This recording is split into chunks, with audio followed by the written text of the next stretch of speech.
Welcome to Connecting the Dots, an Amici podcast presented by me, George Mingozzi-Marsh, where each episode I meet with an artist and chat about their community, collaborations, and how these connections continue to shape the artists they are today.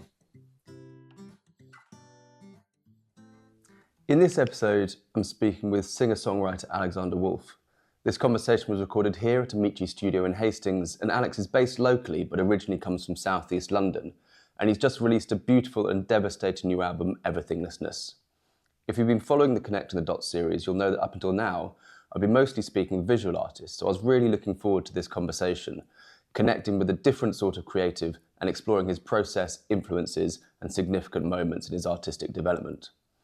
Alex is incredibly open and honest, and we talk about music, masculinity, mental health, and what it means to soften as we get older.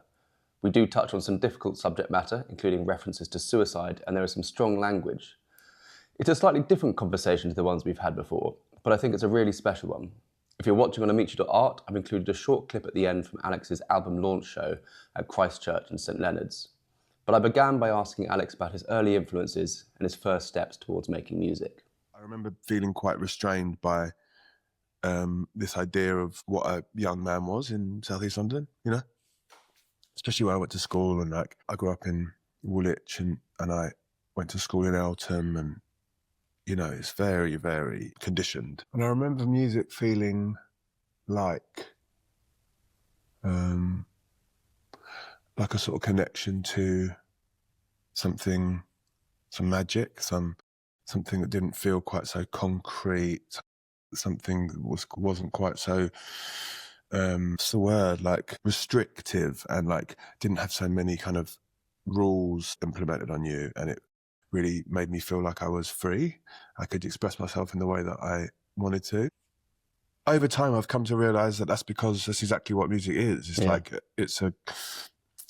I think it's a connection to the spirit, man. It's like connect to your soul. You can't help it. So was making music there for you early on? Was it kind of listening to music initially and then you felt the need to kind of seek out? I mean, hearing Jimi Hendrix when I was like, who doesn't love the Teenage Mutant Ninja Turtles soundtrack when you're 9? You know what I mean? Sure. I did a whole thing back to front. I can hear the reference in the album. Yeah, there's a lot of that. There's a lot of that. But no, they were big for me. Big influence. No, it's Jimi Hendrix, really. It was those 60s bands. Jimi Hendrix was the first thing that opened me up. And I was like, God, this person's from another planet, like, you know? And they're able to like channel something. You know? And it's wild and expressive, and it's not, like you say, it's not restrained in any kind of way. No, he was like out there. And I was frustrated about being so constrained, which is interesting because actually, I don't know how constrained I actually was. Yeah. I wasn't like actually constrained. I was internally constrained by not wanting to stand out or be different, or like just fear of, you know, it's like young man at school. Like I went to the biggest comprehensive in London with like Stephen Lawrence's Killers, you know, like really, really difficult place. It was a difficult place. But yeah, Jimi Hendrix was big, and then John Lennon was big. And then I actually remember like that whole first wave of Britpop stuff, really, because I went into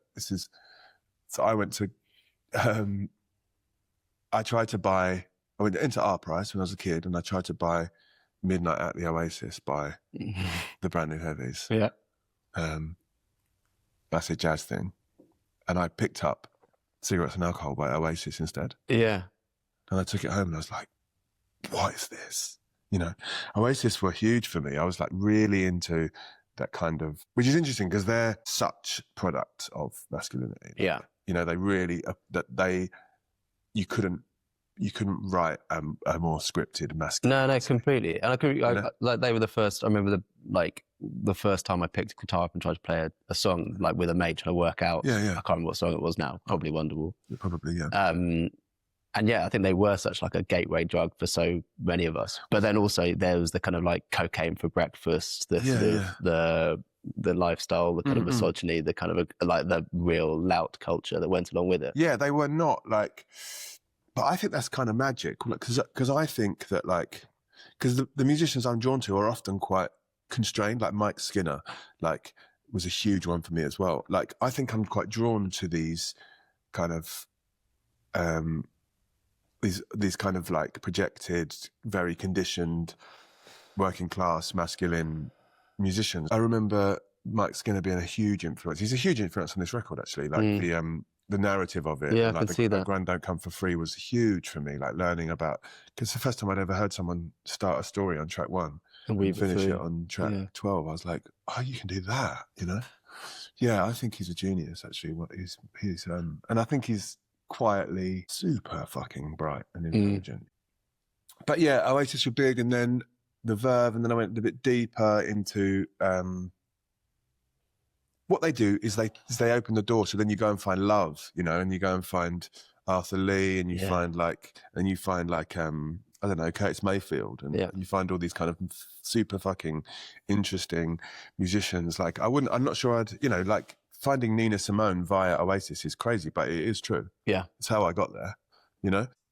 And then, and later on I ended up living with them, Oasis. And my ex-girlfriend was like in the Oasis kind of wider in the circle. And I ended up living in their recording studio, in their like residential recording studio. Amazing. For like 5 years. That's where I kind of mustered the confidence to start making my own records.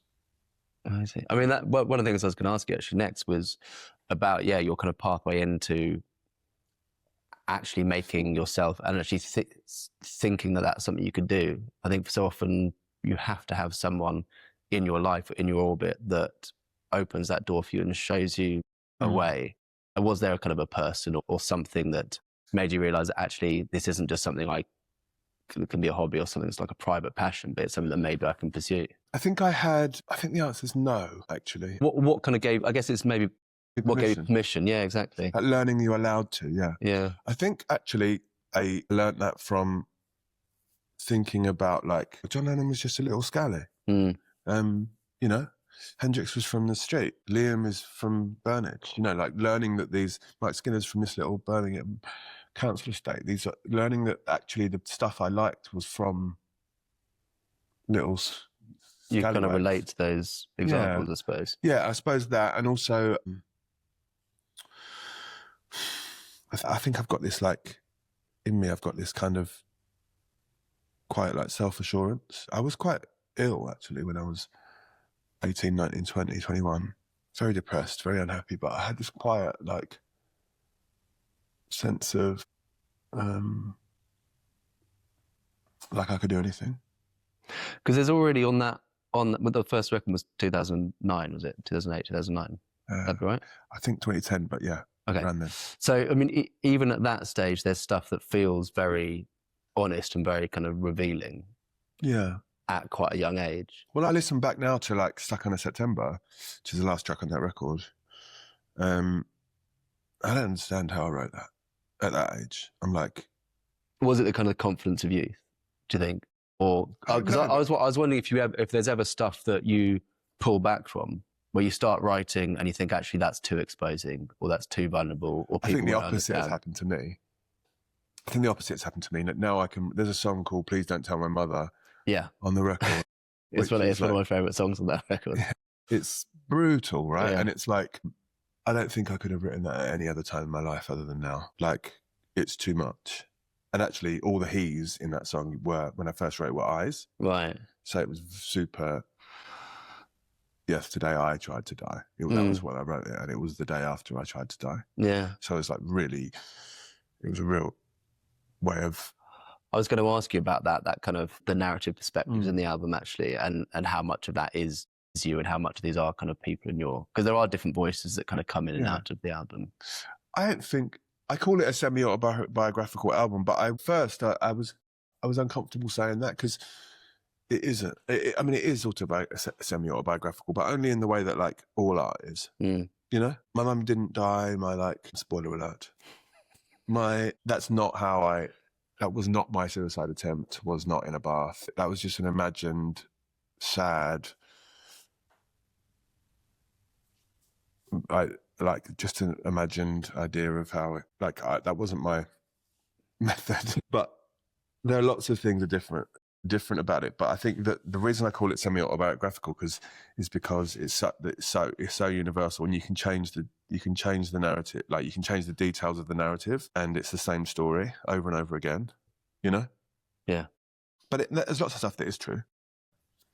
But my mum wasn't a dancer. My dad isn't hard like that. He's soft, and lovely, and gentle. Right.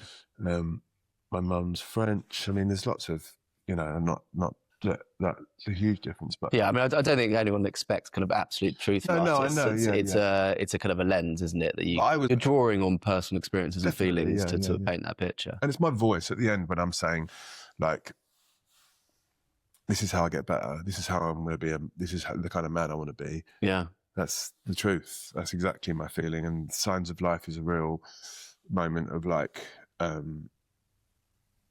revealing like that relationship. I do have a tendency to get stuck in like codependent, sitting on the sofa relationships. Right.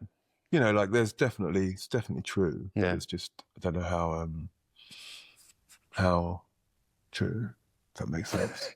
Yeah, it does. When I was sort of listening to the album, and this is obviously not coming from a musician's perspective, it's coming from someone that thinks a lot and speaks a lot about art.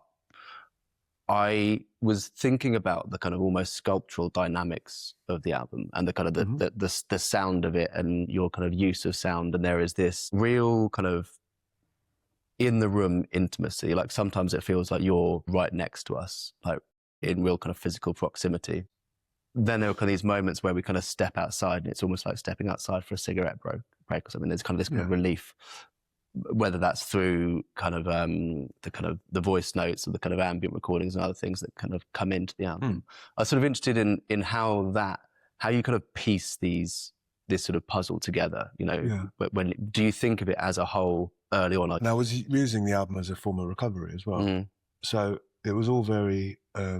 I wasn't really when I made it, I wasn't going like, how am I going to make this piece of this like product for sale, like this I wasn't thinking in terms of capitalism. I was thinking in terms of like, I'm going to express my story through this medium, and it's as a healing.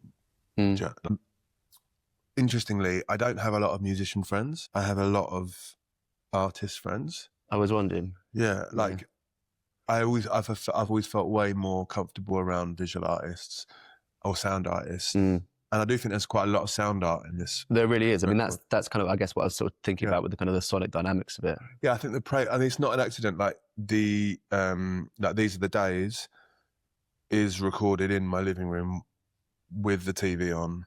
Yeah. On purpose, because I wanted to be in the space that they were in, right?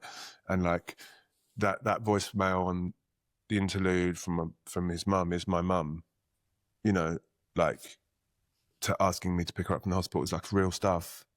I like authenticity. I like trying to get to, and production is big for me as well. Like I love producing for other people and like doing that stuff. So yeah, and I wanted it to feel like a sort of Charlie Kaufman film, like sort of Scenic Dookie New York, or maybe Eternal Sunshine. That was my references are often films more than music. Like Scenic Dookie New York was a huge influence on this record. It was like I'm trying to get to that kind of playing with time scale, playing with structure, and I really like the fact that you have this almost like Japanese ambient, like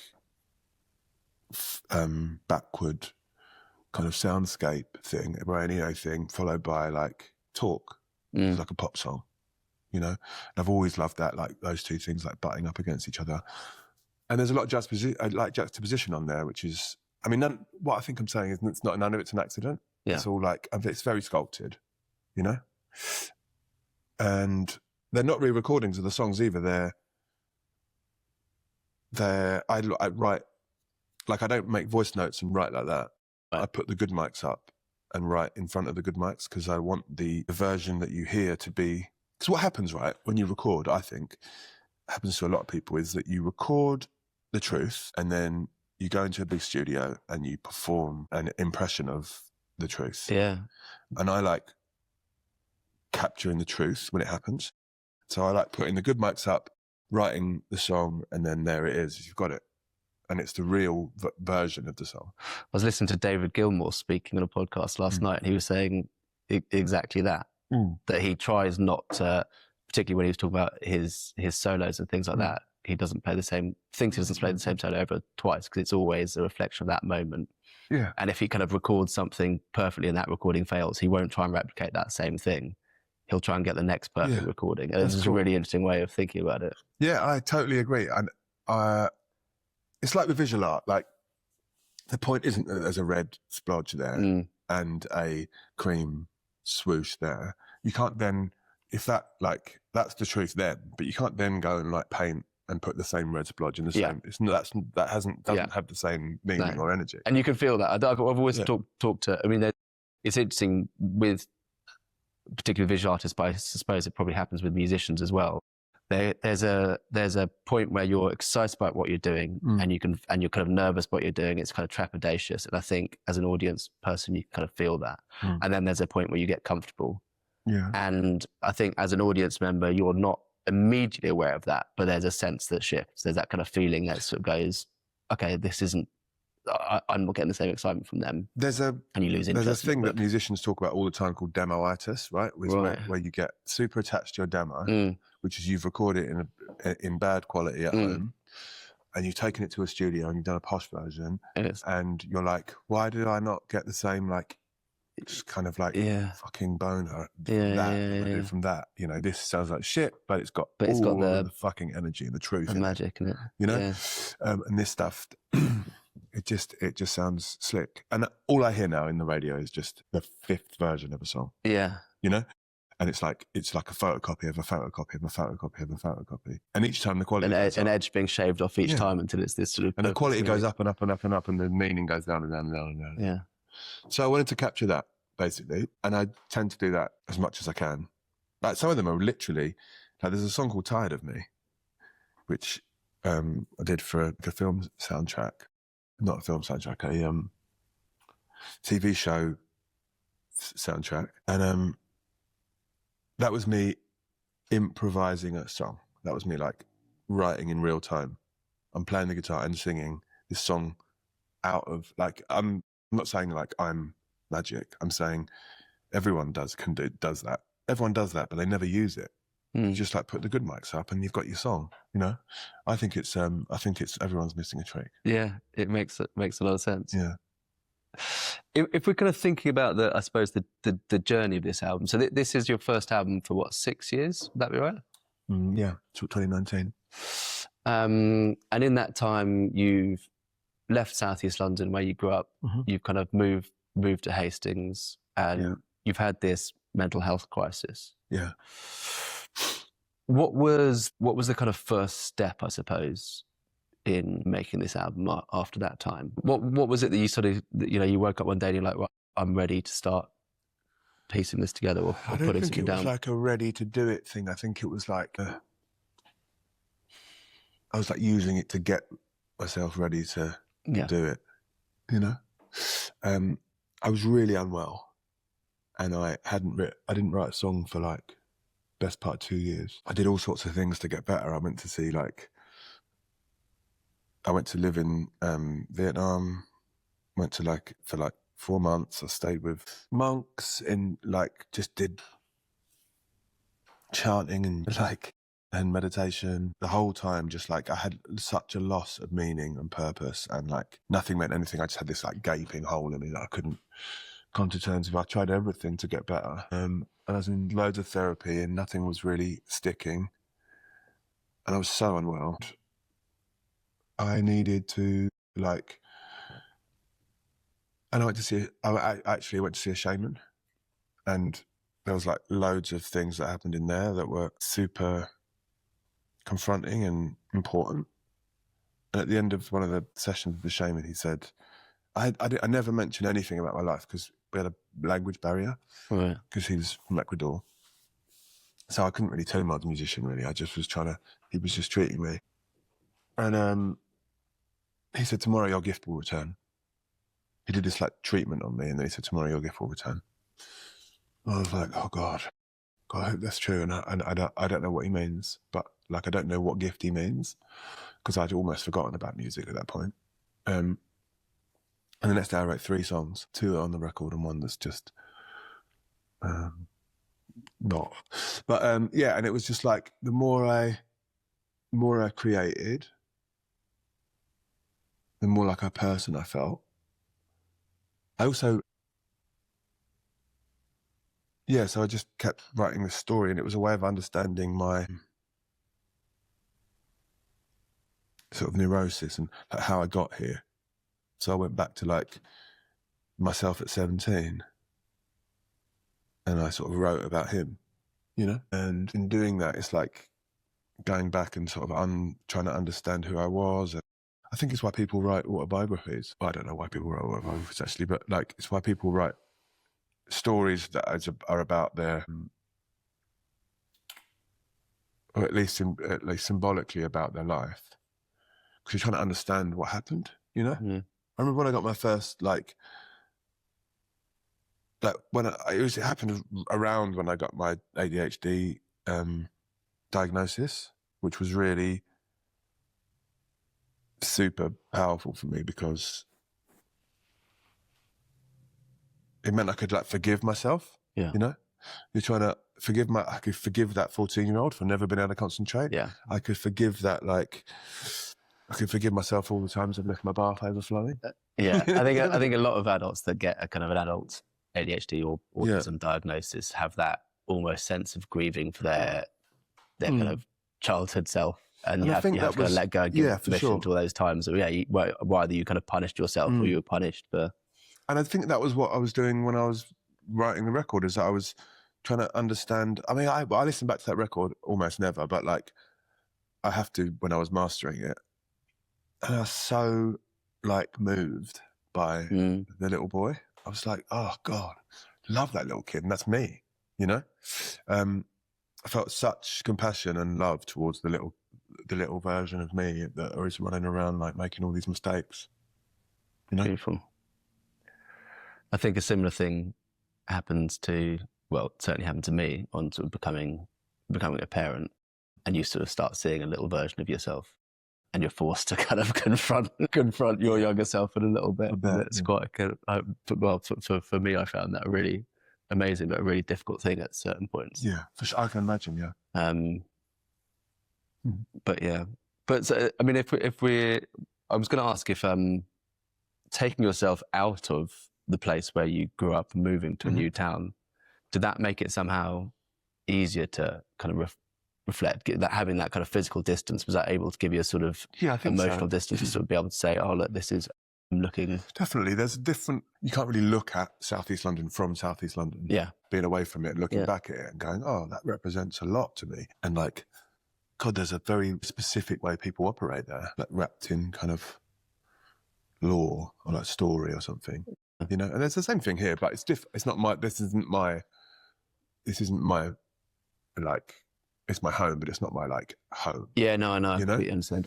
Well, one of the things I was going to say is I think, and I don't know if maybe I'm kind of projecting this, but I've always felt, and particularly realised, I suppose, leaving London, how kind of London is vast and there are incredible opportunities. There's so much going on, but almost because of that, everything becomes very siloed. I think, you know, musicians stick together, you know, artists stick together, like everyone fits into this little bracket because there's so many of everyone. Yeah. You kind of get funneled in together. Whereas in a smaller community like this, just the fact that you're a creative person groups you together. So there seems to be so much more kind of bleed in between different disciplines and different people. You've got kind of, you know, playwrights hanging out with kind of musicians, with visual artists to sort of sound artists. And is that something that, well, A, have you found that since moving here? And B, has that had any kind of impact on writing here as opposed to previously? I think there is a lovely energy of anyone can do anything here, you know? And I think that maybe that's a bit of privilege in that, because being from London, like I see a lot of like people who grew up here not being really feeling like they can do anything here, because it's like there's a lot of poverty and it's got its difficulties. Definitely. But like a friend of mine asked me if I wanted to do an art show. I've never painted a painting in my life, you know? And I was like, oh, maybe I do. Yeah. You know? Or you see people get up at open mics and do a spoken word poem. Yeah. And not hipsters either, like a single mum. Yeah. You know? And there's this sense that so people give it a go. And at first I felt it was a bit annoying. Yeah. When I first got it, I was like, that guy shouldn't be on fucking stage, you know? That's not good enough. Yeah. I had my London thing on, which was like, there should be some kind of, is no one editing this? Yeah, until it's perfect, no one will see it. Yeah. It's like, who, you know, like, why is this guy on stage doing a Bob Dylan cover that wouldn't fly in fucking Dalston? Of course it wouldn't fly in Dalston, but there's something about London being like an art capital, which means that it's not. There's a weight of expectation. Yeah, and it's not inclusive. Yeah. It's exclusive. Yeah. You know? And I was lucky enough to be like included in the exclusivity, but it's still elitist, you know? And there's something fucking cool about me going and playing at the Cactus and going on after a guy with a dog and a string. Like, I love it. Yeah. You know? Yeah, it's amazing like that. It is, I completely agree. It's one of the, when the first night we moved to Hastings, there was someone playing on the street and not busking. He had his amps and he just decided he was going from one gig in one pub to another gig somewhere else, and he just set up halfway down the street and he was playing. And you kind of walk down the summer, all the doors, and there's kind of music everywhere. Like last week, two friends of ours, twin sisters, at the age of 40, wrote a play and put it on and performed it. And I was like, that's great. And people supported it and loved it, and it was brilliant. Yeah. And stuff like that happens. I have to quieten down my prick sometimes. You know what I mean? You know what I mean? I have to quieten down. The South East London coming out on you. And I'm like, let people live. Like, let people do their thing. It doesn't matter if they're like, let them sing opera for half an hour badly. Yeah. You know, let them, do you know what I mean? Like, and I... Because, but I think that's the thing. Like, you have like, everyone's bad at things when they start doing. But I specifically believe in art as a way of expression. Yeah. Right? Like, specifically. Yeah. I don't think that art needs to be good to be worthy. No. But yeah, I have this moment, this version of me that goes like, no. Yeah. Yeah, I struggled with that for a while. I think I've hopefully come out the other side of that a little bit. Just like, you learn a lot coming down here, actually, from London, I think, because London does condition you a lot. Yeah. You know? Yeah. Especially art. Because it's like an art capital. Yeah, it's like, completely. You can't... Well, also you see and you hear so much, you almost become desensitized, I think, a little bit to it. Like, I would rather not, like, I don't need the best art from all around the world in my 1 mile radius. Yeah. Like, a 10's a 10, you know? If something makes me cry, it makes me cry, whether it's the best artist in Berlin at the moment who's got a show on, or it's like the lady from Norman Road. Yeah. You know, if it gets me, it gets me. And it's like, you sort of forget that in London because you're like, you've always got, like, you know, you've got the best, everything's at your fingertips. Yeah.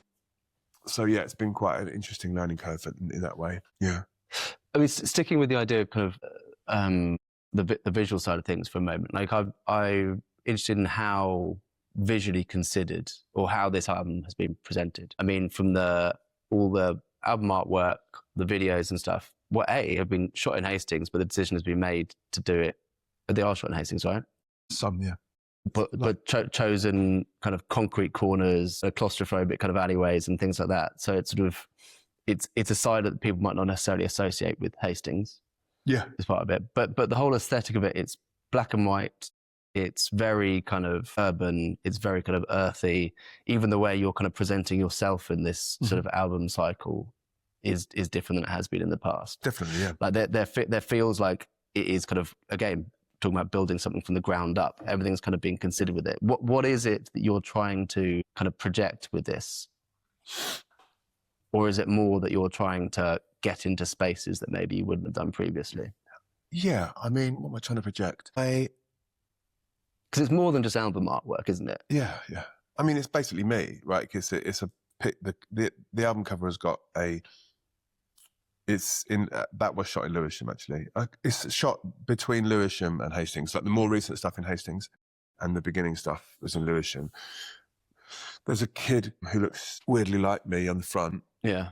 In a little underpass that I used to go through when I was a kid. So that felt very like for the cover. So it's like a little version of me. And there's like different ages of lad through the videos. There's like a 17-year-old lad and there's a 21-year-old lad. And then I do some stuff as an adult now.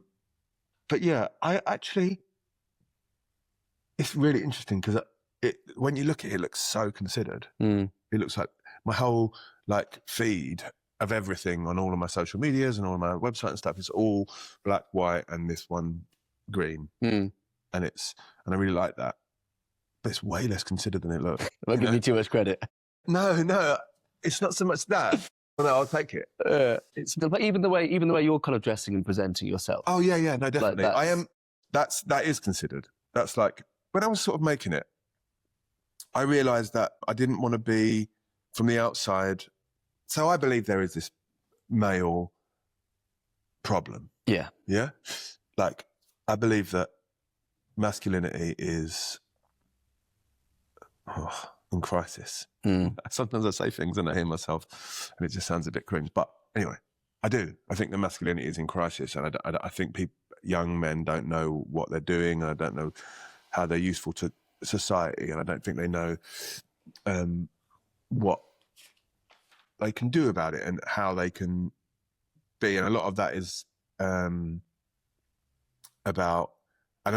I think, working class men, which I consider myself to be part of, right?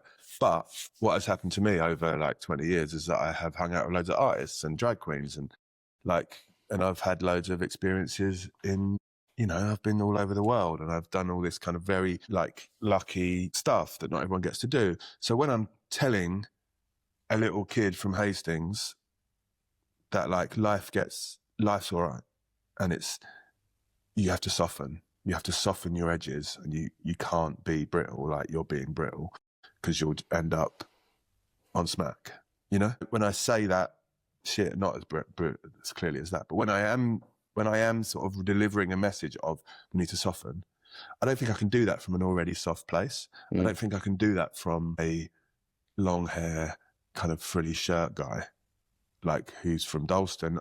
I have to go a little bit more back to my roots, I think. And so I'm not delivering this message from, again, this is not as thought out as it wasn't as conscious a thing, but I'm looking back at my decisions and trying to work out why retrospectively. But I think I wanted to be not, you guys are fucked, but we're fucked. So I'm part of the problem. I'm also brittle. I'm also got Reebok Classics on, and I drink where you drink, and I'm from where you're from, and I can tell you, you cannot try and pretend you're as tough as that, because it's bollocks, and everyone knows it's bollocks. And Andrew Tate's a cunt, and you can't really ingest that stuff. Of course, the guy who works at Stooge thinks Andrew Tate's a cunt, but if I think he's a cunt, that's a bit different, right? Yeah. So I think there's a real lack of, and I think I got that from Mike Skinner when I was young, and I think it's quite inspiring. What are you thinking? How are you trying to kind of reach young men? Well, firstly, I reject the role of role model. I've got my reach, and it is what it is, right? And I'm going to start. I think I'm starting a men's group here in Hastings, which I'm uncomfortable with, just because I don't think it should be. Which you're uncomfortable with? You say, or you're comfortable?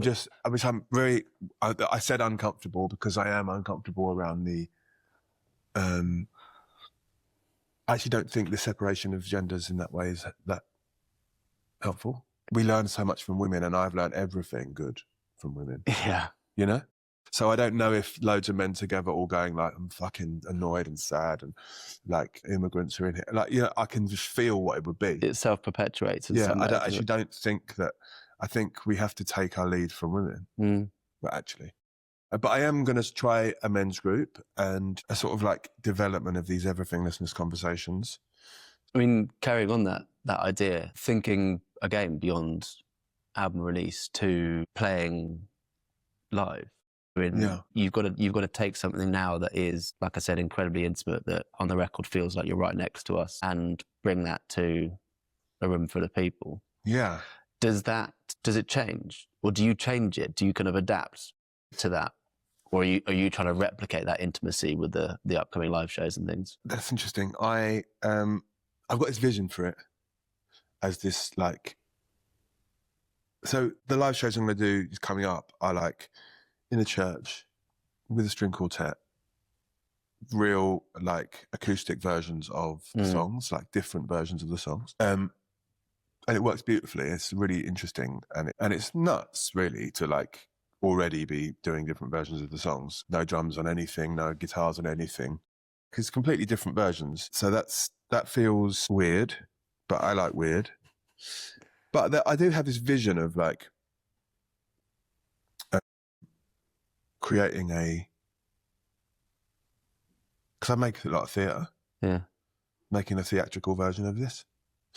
Multimedia, like with the voice notes being on there and like crackling. I'd love to see that. I can totally. And like being like, yeah, like a proper multimedia gig theatre thing, which I think would be fucking dope. And have like a lot of the videos and like a lot of the videos I've made, like using elements of that, telling the story, maybe some, I've made a dance piece, like with some Sadler's Wells dancers, like some, before I've done some work in like physical theatre, and that would be cool as well. Yeah. But it's lofty and it's elitist, and it's not going to be the thing that gets to the kids, but like it would be, I think this can live in two worlds. I really do. And I want it to. I want it to live here in the, because it, I don't think it has to be elitist. I mean, and this is something that I've been thinking a lot recently. And I think like there's this idea that you've either got people that have an arts background, and arts education, and you can make complicated art for those. Everyone else has to be kind of like condescended to and talked down to. Yeah, and I don't like that either. Yeah. I don't think that's true. And I think it's more to do with exposure than anything else. I think everyone has the capacity to kind of, get their head around complicated ideas, to appreciate the depth of art and stuff like that. It's trying to find ways to expose people and kind of get that in front of people that's the challenge. No, I think you're right, actually. Like, I said that.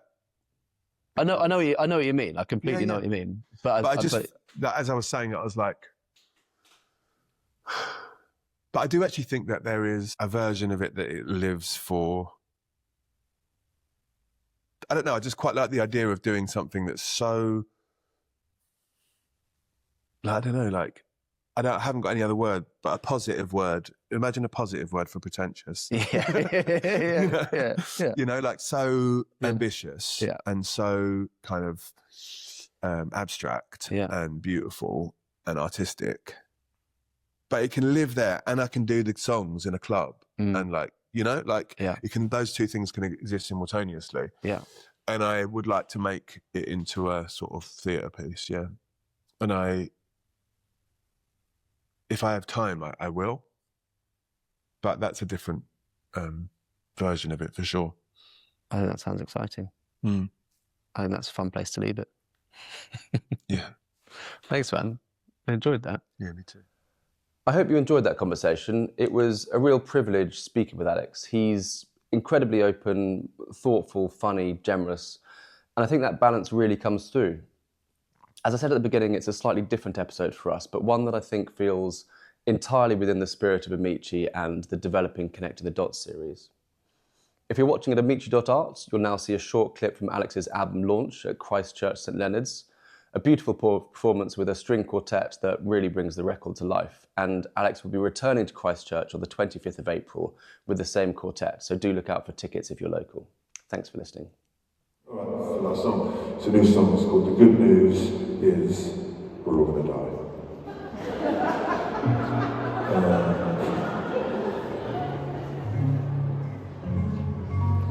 And it's about that, and it's about how the impermanence of life is what makes it kind of fucking great.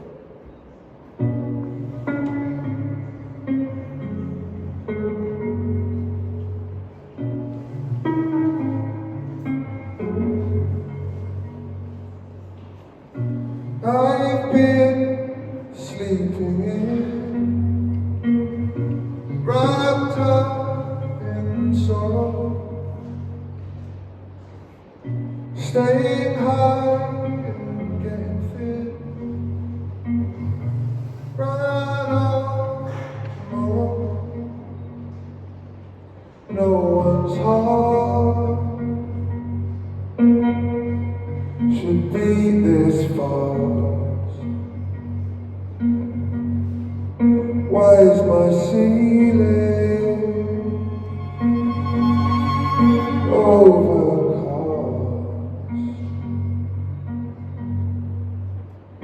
And this is the deal. They'll say what they can steal, and they're gonna hoover up your soul. So if you're stuck in a moment, and it's your only opponent, and you're struggling to stay in control, remember that we're just floating to the sky. And the good news is we're all gonna die.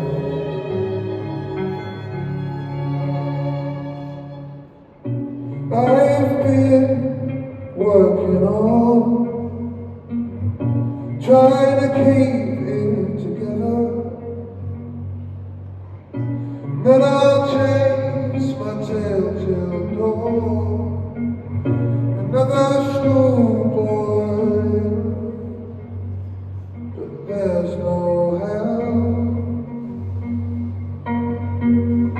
no God above. No one's watching. Do what you love. And this is the deal. They'll say what they can steal, and they're gonna hoover up your soul. So if you're stuck in a moment, and you're only opponent, and you're struggling to stay in control, remember that we're just